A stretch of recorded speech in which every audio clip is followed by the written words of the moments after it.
দিয়েছে মাত্র 5 বছরে আপনি home minister. Most corrupted leader, ভারতবর্ষের সবচেয়ে করাপ্টেড লিডার হচ্ছে আর ভুলগুলো বললাম না, চারিত্রিক ভুল বললে তো আপনারা বাড়িতে গিয়ে শুয়ে পড়বেন। এত ভুল, প্রচুর ভুল ওরা ঠিক করে। নরেন্দ্র মোদী অমিত শাহ ঠিক করছে যে এই দুজন গুজরাটি প্রধানমন্ত্রী আর হোম মিনিস্টার আগামী দিনে পশ্চিম বাংলা কি করে চালাবে।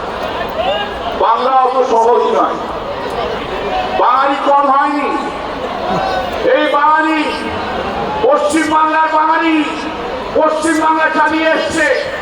ডক্টর বিধানচন্দ্র রায় বাংলা চালিয়েছে, জ্যোতি বসু বাংলা চালিয়েছে, সিদ্ধার্থ শঙ্কর রায় বাংলা চালিয়েছে, বুদ্ধদেব ভট্টাচার্য বাংলা চালিয়েছে।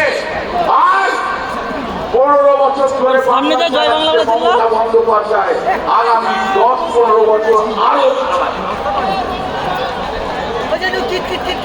তুমি বাংলা চালাবে।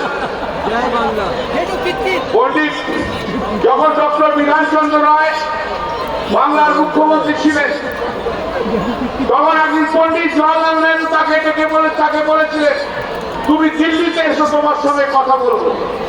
বিধান রায় বললেন আমার কোনো সময় নেই দিল্লিতে যে কথা বলার, আপনার যদি ইচ্ছে হয় আপনি কলকাতায় এসে কথা বলবেন। তাই কলকাতায় এসে কথা বলতে হয়েছিল পণ্ডিত জওয়াহরলাল নেহরু। আরে কে নরেন্দ্র মোদী, কে অমিত শাহ যারা বাঙালিকে চালাবে বলছে, ওরা রিমোট কন্ট্রোলে চালাবো। আরে বাঙালিকে পড়ে গেছে নাকি? বাঙালিকে পড়ে গেছে। তুমি কে হয়ে যাস পর নরেন্দ্র মোদী অমিত শাহ গুজরাট থেকে আসা, তারা বাংলায় কন্ট্রোল করবে, বাঙালিকে কন্ট্রোল করবে।